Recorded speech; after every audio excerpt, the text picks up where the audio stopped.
Assalamualaikum warahmatullahi wabarakatuh.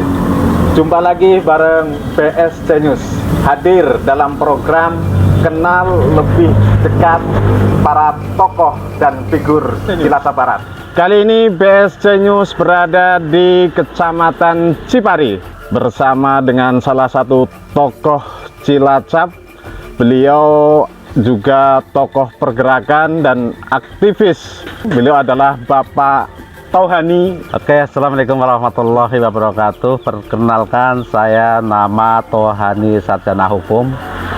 Tepatnya lahir di Cilacap bulan Juli 1967. Hari ini saya dengan kawan-kawan BSC yang ada di sini. Pertama, selamat datang dan mengucapkan terima kasih kepada tim. Sebelumnya saya itu mengenalkan, tadi saya sampaikan nama saya Tauhani, lahir 67. Background saya istri 1 dan anak 2, dan perlu saya sampaikan bahwa anak saya 1 sudah menikah, kebetulan alma mater dari Universitas Diponegoro Semarang, dan yang 1 alma mater dari IPB, dan hari ini dan sekarang masih lanjutan di S1-nya di Mercu Buana.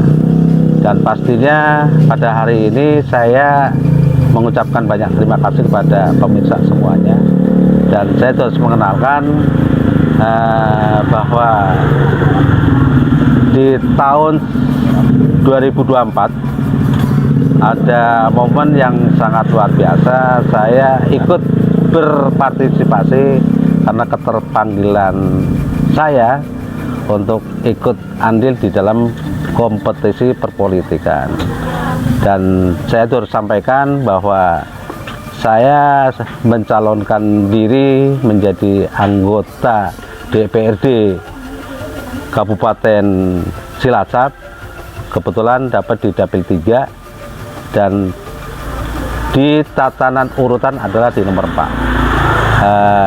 Pastinya nanti ada yang menanyakan, Mas Puji pasti akan menyampaikan atau menanyakan kenapa sih kita terjun di area sini. Dan kebetulan saya itu asli Cipari kan, dan SMP di SMP Harapan, SMA di Al Hidayah, yang kebetulan mungkin kalau pemirsa pernah mendengarkan Al Hidayah itu yang di belakang terminal Sidarja, itu adalah sekolah kami.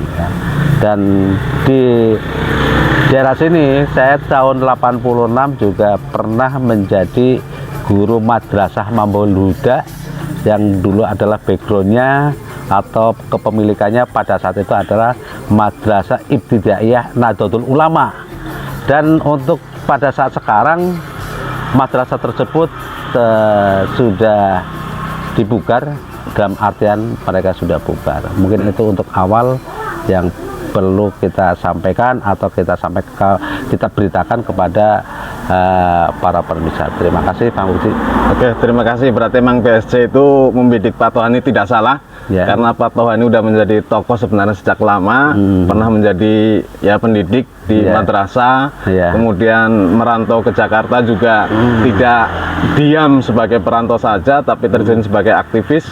Berbicara keluarga, Pak Tauhani juga udah sukses lah ya, dengan untuk hitungan gitu, anak berpendidikan di S1 semua gitu, berarti sudah selesai lah dengan dirinya. Dan kali ini purna tugas Pak Tauhani ini ikut dalam kontestasi pileg ya, di Kabupaten Cilacap melalui Partai Demokrat dengan nomor urut 4. Partai Golkar. Partai Ulangi.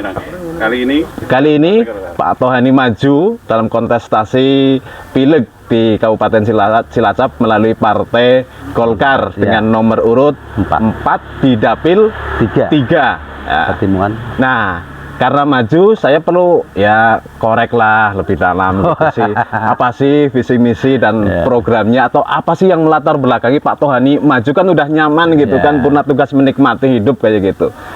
Barangkali perlu juga pemirsa tahu yang melatar belakangi. Oke, terima kasih Pak Puji. Saya memang ketertarikan di hal-hal perpolitikan atau ketingkat sosialan memang dari masa muda, karena juga saya tuh pernah ikut nimbrung dalam suatu keorganisasian di Cipari, khususnya pada saat itu diantaranya tahun 84 di Cipari itu ada yang namanya HISPI, yaitu Himpunan Santri dan Pelajar Islam.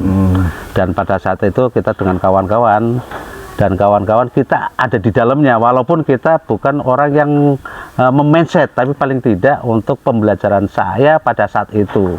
Dan waktu itu saya tuh umurnya masih 17 tahunan lah, karena ikut nimbrung. Dan saya tuh tertarik dengan tokoh-tokoh tersebut. Dan setelah kita di dalam perjalanan, kita punya keinginan bahwa mindset kita keluar. Salah satunya terus terang aja, kalau saya itu merantau di daerah Wetan pasti nyari ilmu, ngaji kalau orang bilang. Tapi kalau di barat saya itu pastinya nyari duit. Dan kita juga ya alhamdulillah dengan bermodal SMA kan, yaitu jurusan sosial, kita bisa diterima di perusahaan, mungkin perusahaan yang sangat besar, saya anggap sangat besar, yaitu di Grup Astra. Dan di dalam suatu perjalanan kita memang hanya melihat sisi kanan kiri kan, dan dengan skill itu kita merasakan bagaimana pemberdayaan manusia, konsep berpikiran buruh, karena kita di situ terjun dalam satu perguruan yang tadi disampaikan oleh Pak Puji bahwa saya juga termasuk salah satu aktivis buruh dan kita bergabung dengan SPMI kan. Dan mungkin teman-teman kalau pernah melihat dulu tahun 2012 nutup tol, saya ada di dalamnya kan, yaitu yang ya ngoprak-ngoprak bahasanya. Dari sisi itu setelah kita sudah selesai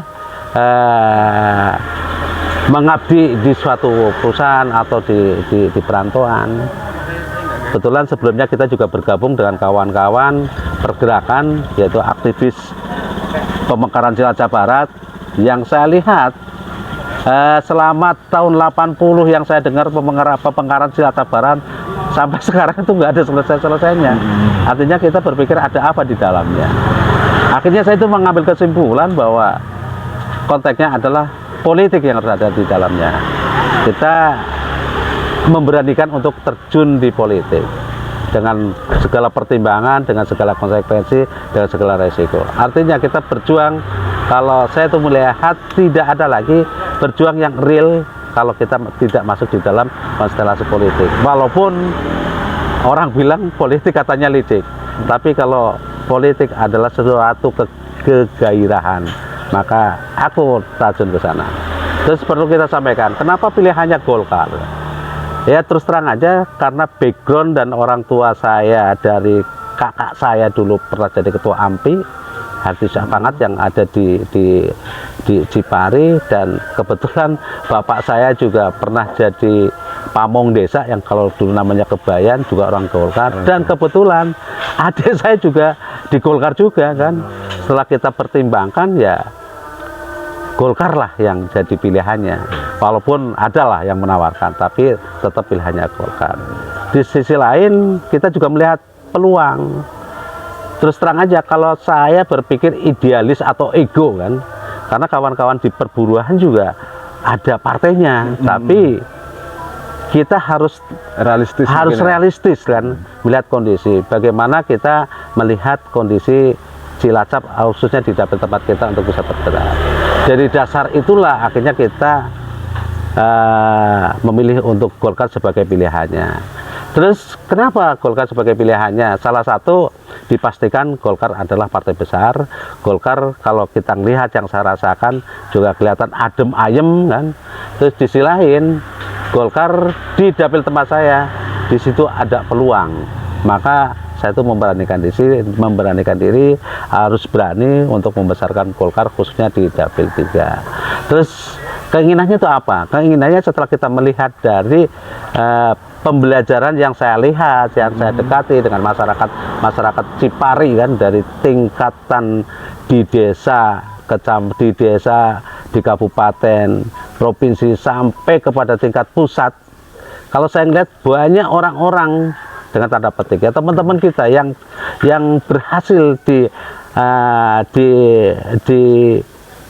tempat tersebut, katakanlah seperti teman-teman kita adalah ya maaf aja seperti Budiman Jatmiko kan ya, tapi seolah-olah mereka besar tapi besar di sana. Jadi kalau kita melihat besarnya di sana, jadi pemahaman dan pengertian saya, oke, banyak orang dari kedaerahan berhasil di sana, tapi pertanyaannya mereka sering memberikan masukan, tapi aktualisasinya itu apa? Aktualisasinya pastinya ada, pastinya. Makanya saya itu akan menerjemahkan apa keinginan masyarakat di situ, pastinya di hal-hal seperti sumber daya manusianya. Kalau saya itu melihat banyak teman-teman kita yang sudah berhasil di sana, tapi sebatas gaungnya toh, maka moto saya adalah balik kampung, bangun daerah, salah satunya itu. Dan pastinya kalau kita bicara masalah DPRD kan, saya berkeyakinan kan, selama kita istiqomah, selama kita istiqomah berjalan secara terstruktur kan, saya yakin apa yang kita inginkan itu akan tercapai. Tapi dengan catatan, ayo bareng-bareng membangun suatu kejujuran.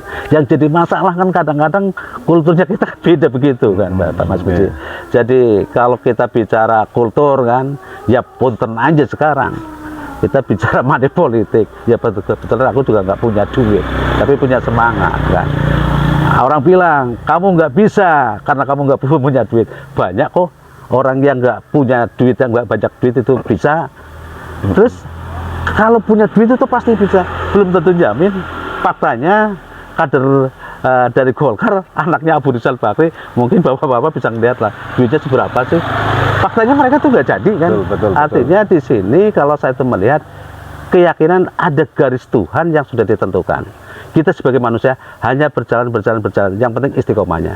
Yang penting kita istiqomahnya. Kita nggak tahu besoknya, Mas kan.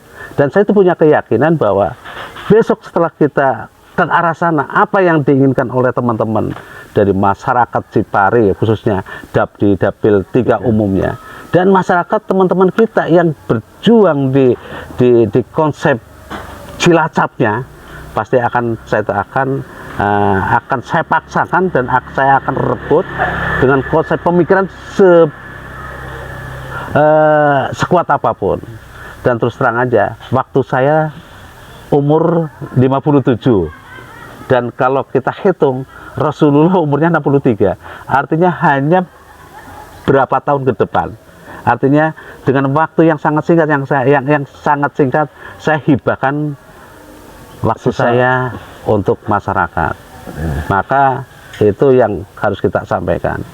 Masalah jadi atau enggaknya, pastinya saya tuh punya keyakinan. Saya nggak mungkin saya tuh mencalonkan nggak jadi, karena aku juga hitung kan.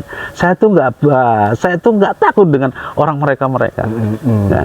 Karena saya tuh punya kepentingan, punya pemikiran, asal Tuhan mentakdirkan, Tuhan sudah mengetok atau sudah memutuskan, itulah tangan-tangan Tuhan. Karena kita nggak tahu kedepannya bagaimana, tapi pastinya kita konsep berpikir yang ke sana, dan kita harus rebut hal-hal semacam itu, hal-hal apa yang kita inginkan, karena kesempatan ini yang harus kita lakukan.